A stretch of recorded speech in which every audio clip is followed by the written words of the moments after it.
All right, so James, we're out here at Pine Glades, and in the short drive from Jupiter Ridge out here, we passed Delaware Scrub, Limestone Creek, North Jupiter Flatwoods, and Cypress Creek natural areas, and also Riverbend Park. There's just so much to see here in the Palm Beaches, and in this short walk into the natural area here, I mean, we've already seen a ton of birds. Just coming here this morning, we've seen sandhill cranes and great wading birds, great blue herons, and we've seen tricolored herons and little blue herons. So just a great diversity of wading birds, and this place is really good for overwintering waterfowl too. So it's just a fantastic area with a lot of diversity, and the most important bird here from probably a biological and conservation standpoint are the snail kites that we saw when we walked in.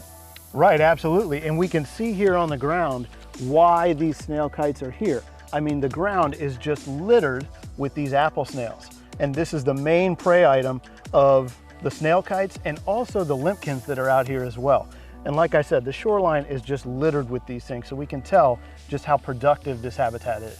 And there are two species of apple snails, right? There's an invasive apple snail species, and then there's the Florida apple snail. Tell me a little bit about that. Right. So the invasive species, it's the main one we see is the larger apple snail species, the Channel Island apple snail. And you know, we were really worried in the biological community about what effect the exotic apple snails coming into this habitat would have specifically on the endangered snail kites. But we're lucky enough to have Mark Cook here, and he can tell us a little bit about how the snail kites have actually adapted and are thriving with this new exotic snail.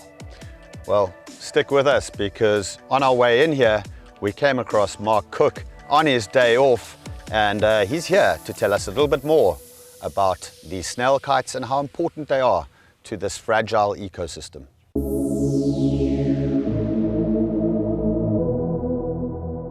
You know, Mark, it's always amazing to me that you think that at certain times in Florida's history, there have been incredibly low numbers of snail kites. And I've heard figures that snail kites were perilously close to extinction in Florida, and probably only 60 to 80 birds remaining at some stage. So tell me a little bit about that. Well, yes, the issue with South Florida is we've changed the management of the water to such an extent. We drained so many habitats, so many wetland habitats. We've changed the way the hydrology operates, and that's really impacted the main prey of the snail kite, which is the apple snail, the Florida apple snail. And because that native species has declined so much, you know, obviously with the snail kite being a specialist, that snail kite population plummeted. Even 10 years ago, 2008, 2007, populations of snail kites were heading straight down.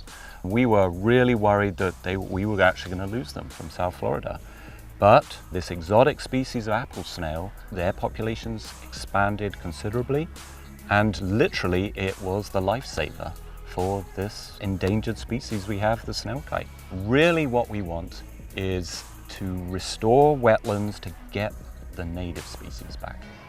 There's a number of studies that have shown that these exotic species may have some sort of impacts. They potentially might have diseases that may impact the native snails or even the snail kite themselves. We're showing in various studies, various experiments, that these larger snails actually outgrow the native species. If these guys are expanding and the native species decline, we've got problems, because sometimes these exotic species, their populations expand and then all of a sudden they drop. So if we have a drop with this exotic species, we could be at square one again with the kite.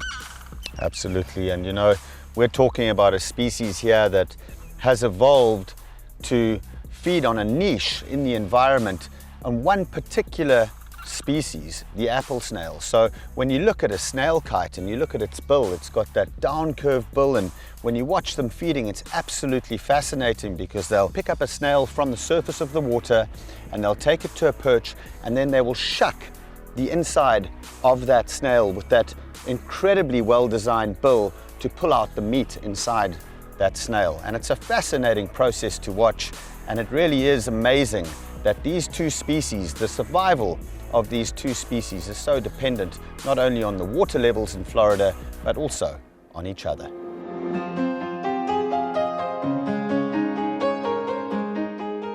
A lot of birders, when they come down to Palm Beach County, they don't often think of snail kites as a target species because most birders will look for them around areas like Okeechobee and furthermore in the central or northern areas of the state.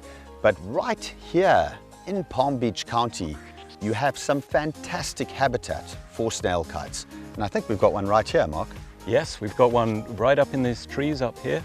And here in Pine Glades, these wetlands, they're shorter hydroperiod wetlands that surround the Everglades. They're the old headwaters of the Everglades, and these natural areas are absolutely essential for breeding birds actually in the Everglades. At this time of year, there's nothing breeding in the Everglades, but the wading birds and the snail kites and everything else, they still need food and they need to build up their energy to get into breeding condition. And so these wetlands are absolutely crucial. They can support hundreds, if not thousands, of foraging birds prior to them nesting in the Everglades. So that's why these areas are just so important. Absolutely, and so fantastic that just a 10 or 15 minute drive from the urban areas of Palm Beach County, we can get into one of these natural areas and view a Florida speciality, the Florida snail kite.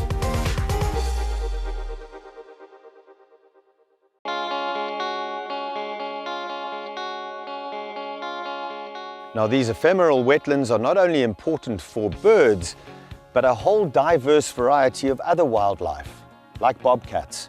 And here this morning, we've got fresh footprints of a nice bobcat that's been walking down, probably had a drink of water here, and is now headed back into the thick scrub.